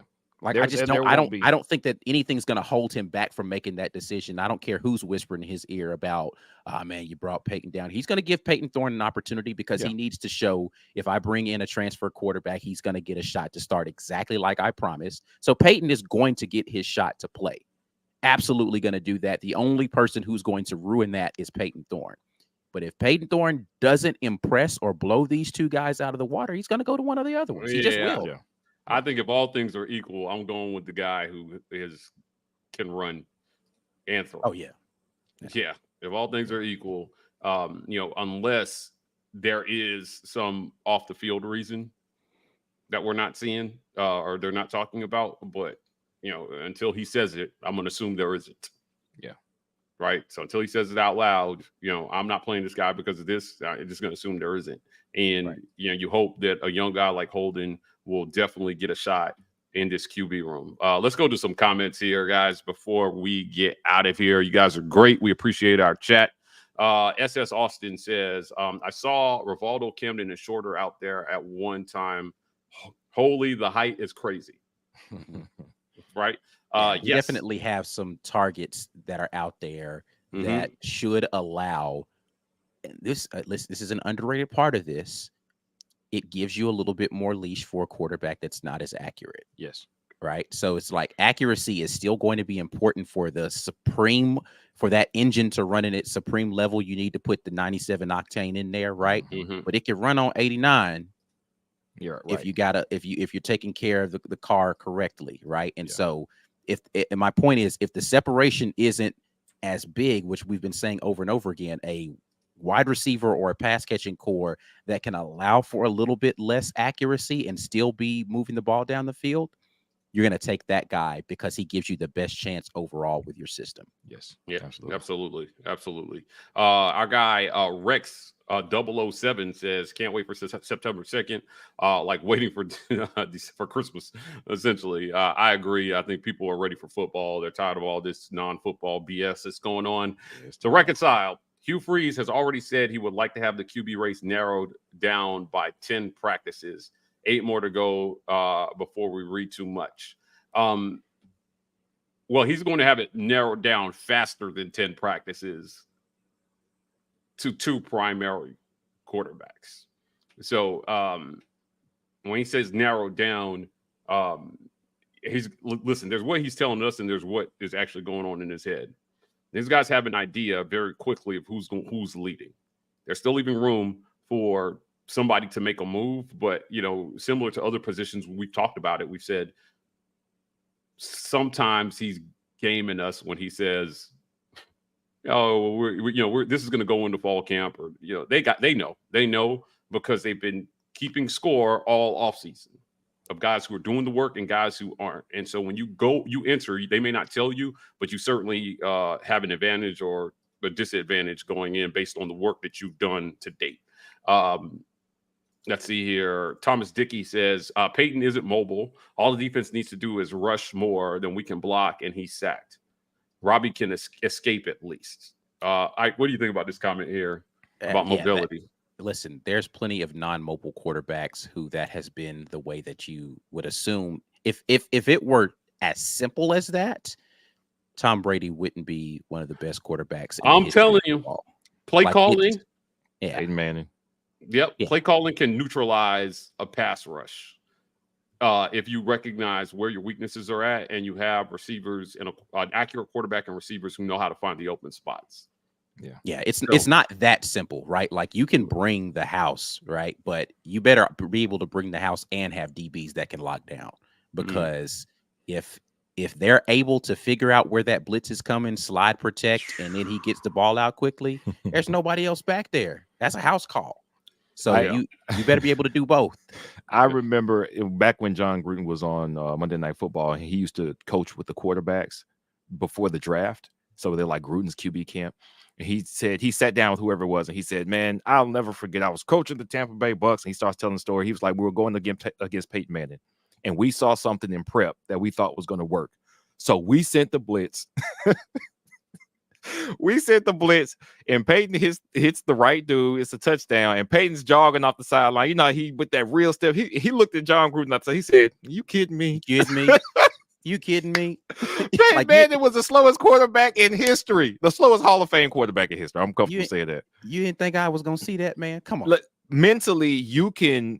This is why there's still an ideal in the NFL for the quarterback, and it's not based on movement and how fast you are. It's based on, can you process what you're seeing? Can you preempt it? Can you preempt it? Right. Can you preempt it pre-snap? Know what's going to happen. And of course, the more you study, the more you can prepare for what the defense might do. You can prepare for what you're going to do when they do whatever you think they might do. That's still the best case scenario with quarterback, because you can pull all the levers right there from the pocket. Drew Brees is another great example. He had some mobility. He was short. He couldn't even see. He had to make space with his feet to get around his offensive lineman and the defensive lineman, and still was one of the most accurate passers ever. Yeah. You don't have to be quick of foot to be a great quarterback or even to avoid pressure. Now, are we going to have some situation where our offense is going to be that complicated and somebody's going to be that much in command in year one? No, I don't think so. It's not going to be that. This is going to be much more simple than those NFL systems because it has to be so everybody can grasp it and operate. But there are still plenty of things you can do if you are not a fast foot quarterback to be an effective quarterback. So no, I don't think we have to have Robbie to be effective. How many times have we watched Peyton Manning and Tom Brady just manipulate the pocket? Yeah. Right, just move in the pocket, kind of find just find the strength in the O-line, get behind those guys, and then find an open guy. Yep. They're offensive linemen's dream because he's going to be where he's supposed to be. Right. Being able to feel the rush is like this innate thing that the best quarterbacks know how to do. They know when to get rid of the ball. They know, like, hey, it's coming. Let me get this out of my hand. So I'm either going to my check down, throwing it away, dumping it off, something. Yeah. Which they can feel Peyton the rush. Thorne has shown the ability to be able to do those things. Now, where I will agree with you on this statement is that it has been shown that Peyton can get himself into some trouble if that rush is being effective. Certainly, right? Yeah. And so he does not have, where I agree with this is he does not have the escapability of Robbie Ashford. He absolutely does not. There's probably 2% of quarterbacks that do have Robbie Ashford's escapability. Right. But the point here is that it's not as simple as pressure him and he's going to fold. You can, from an offensive coordinator standpoint, figure out how to maneuver around that. Because listen, most defensive coordinators, the vast majority of them we will even see here in the SEC aren't that exotic with the way that they do stuff. Yeah. They got like 2 or 3 blitz packages because you got to remember, man, these are still college kids. Most of them aren't picking up some super exotic defensive schemes.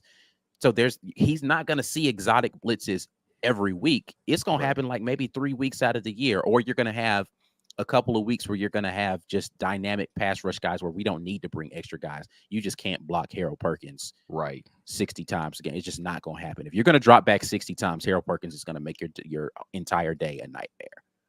Yeah. Right. So there's just not out of a 12-game season. That's not something I would worry about for all 12 of those.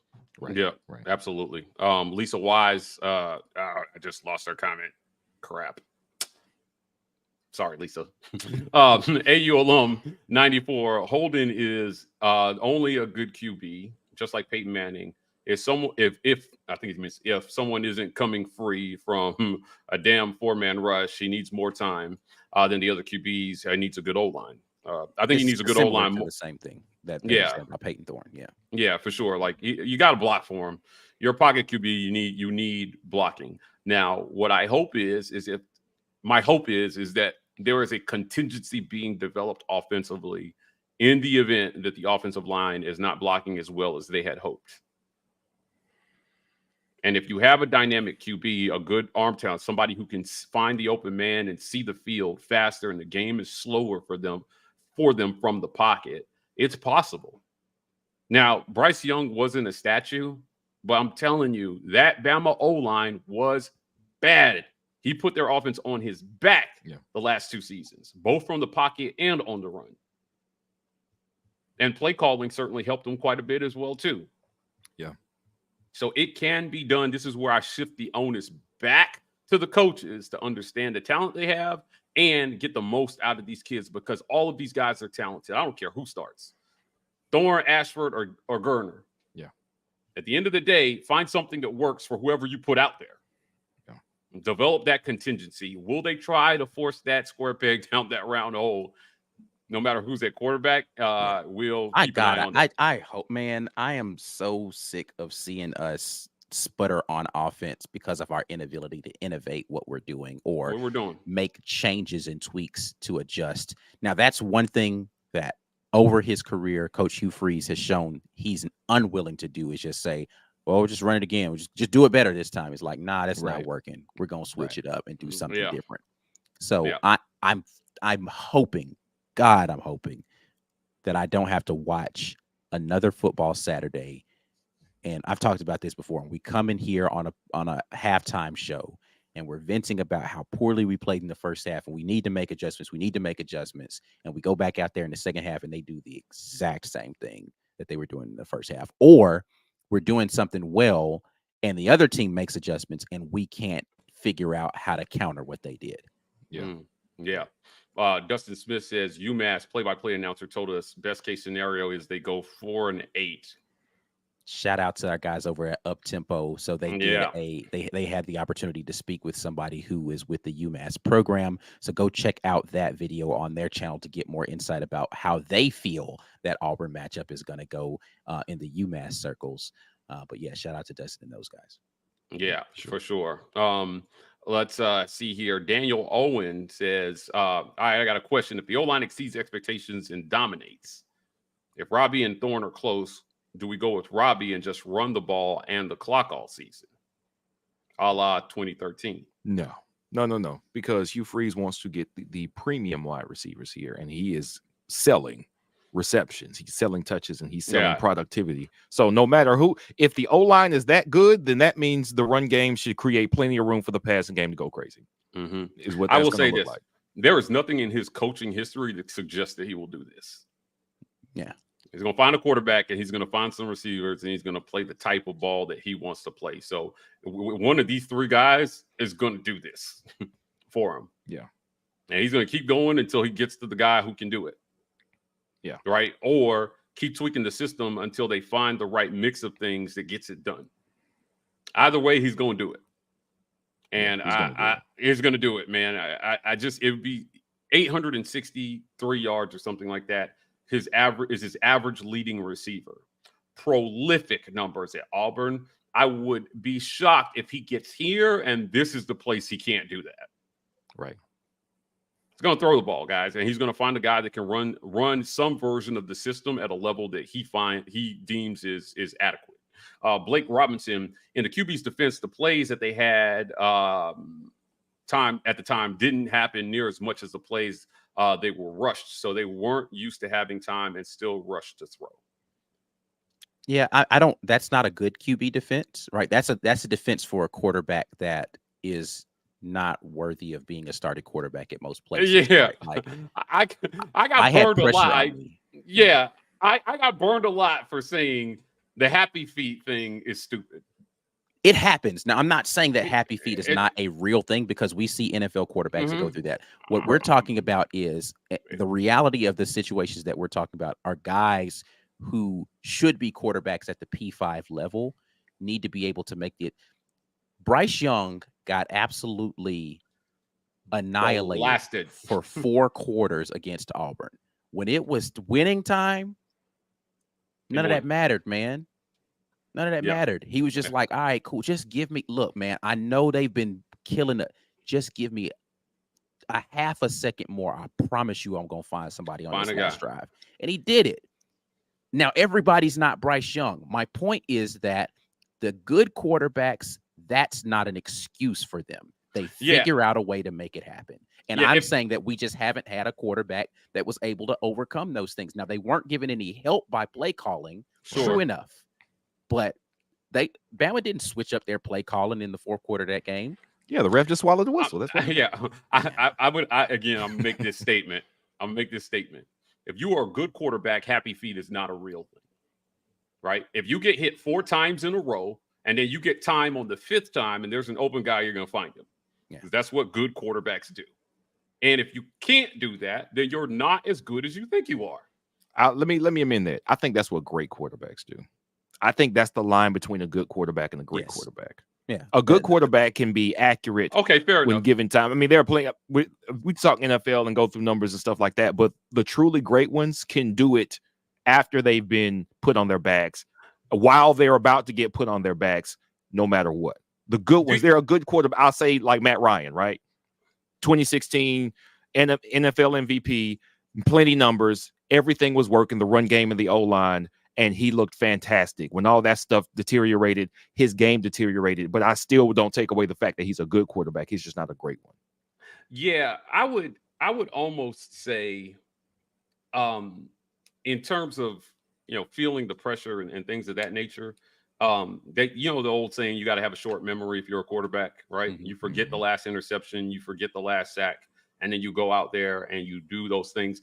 Do you remember the conversation we had about Patrick Mahomes in that Super Bowl? And after the Super Bowl, everybody was like, see, even Patrick Mahomes looks terrible when the offensive line doesn't hold up. And I was like, did we watch the same game? Yeah, He 'cause was Patrick throwing Mahomes still looked dimes. amazing. Yeah, he still looked amazing with a terrible offensive line. He was throwing dimes. They weren't being caught, and they were highly contested. But what I saw was a quarterback who, by the numbers, he may have looked average. But, when you look at the actual throws, he did his job. Yeah, he was not shaken by the pressure. The wide receivers were dropping passes on him. Yeah, crazily right. enough. He didn't get help. Yeah. But he was throwing perfect passes sideways. Yeah. It's just a great quarterback.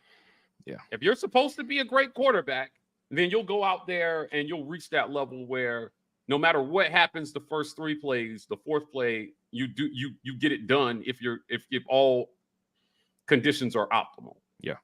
So you've got to be able to. That's part of the mental toughness, and this is why I think Hugh Freeze talks so much about what are my guys going to do when the going gets tough.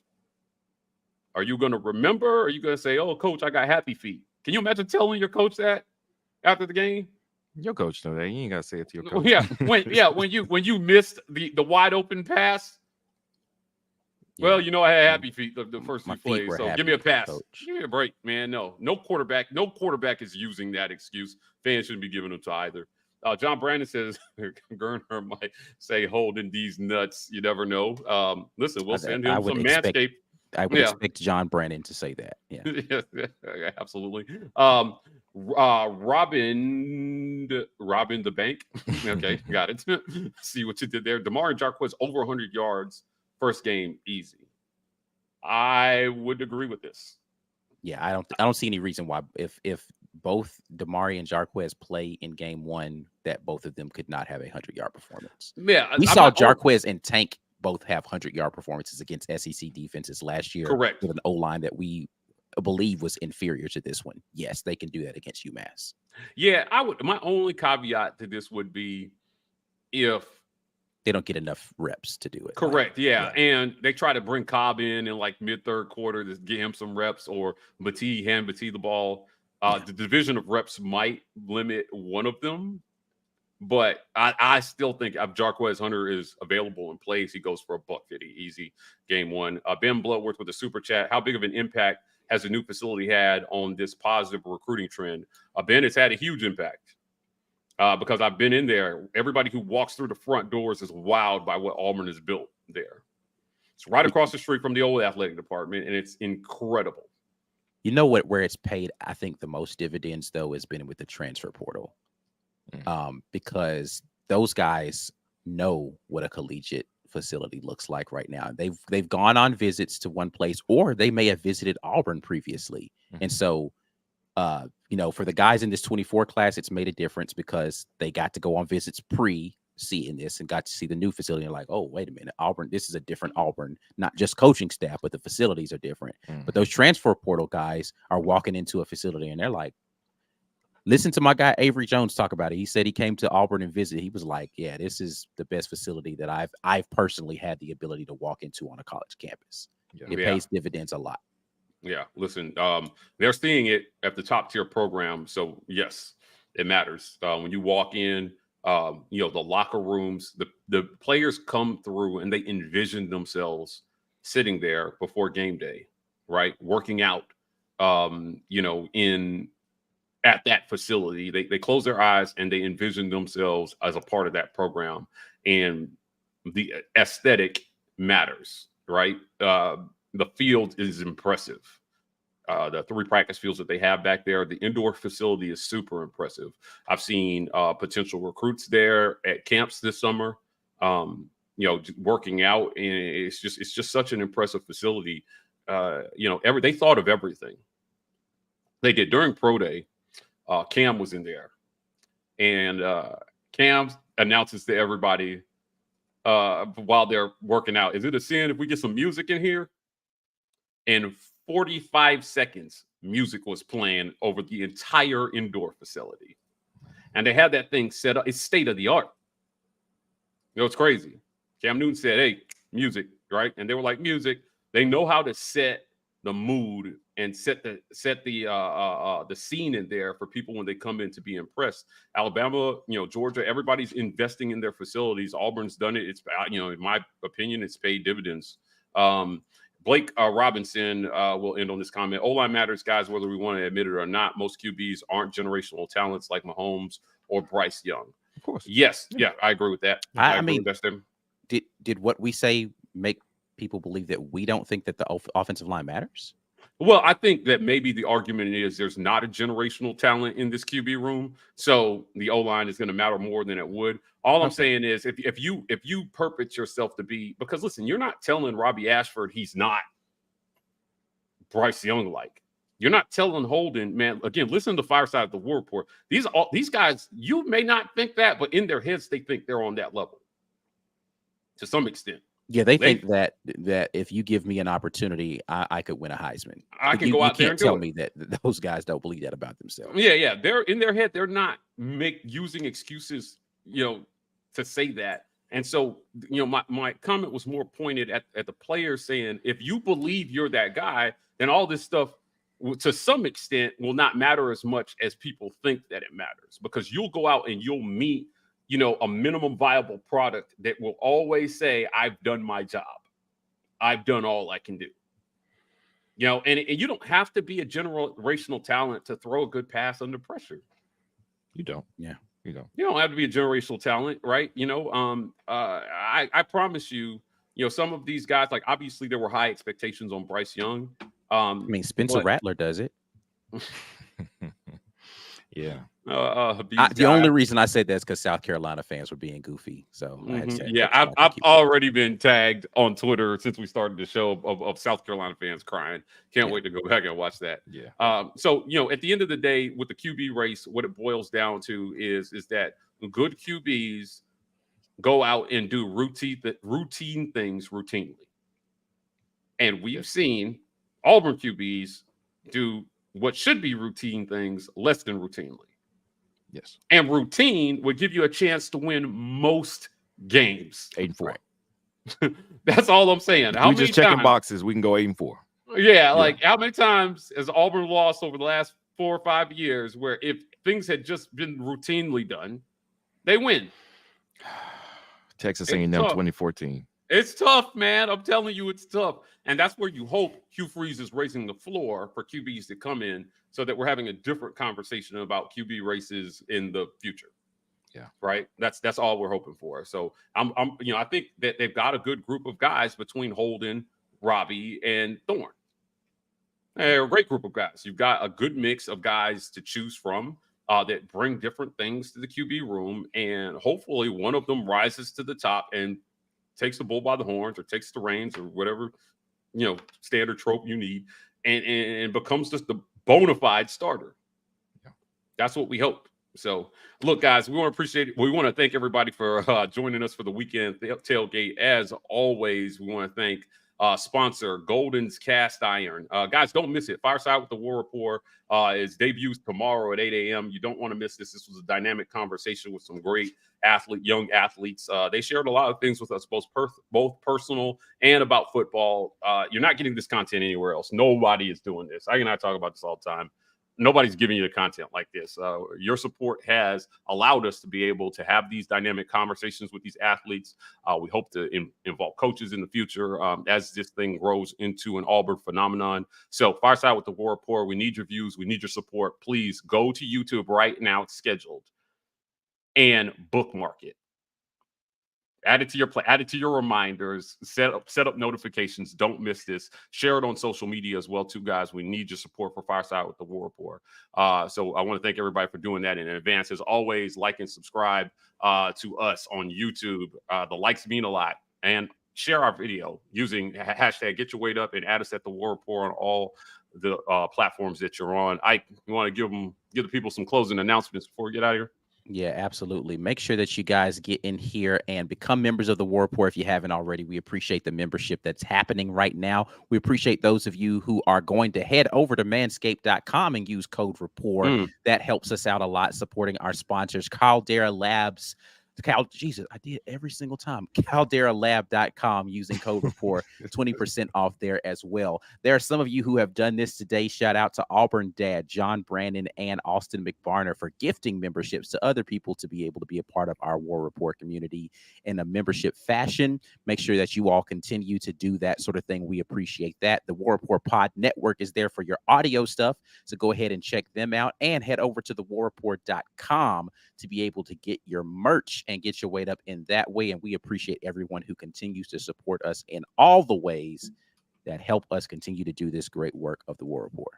Yeah, we'll be back at you guys tomorrow morning with the morning drop. Again, don't miss Fireside with the War Report. Before that, it will debut. We got lots of great content coming in, you guys, in fall camp before the season starts. So watch out, bookmark it, share, like, subscribe, do all the things. And we'll be back at you guys tomorrow morning.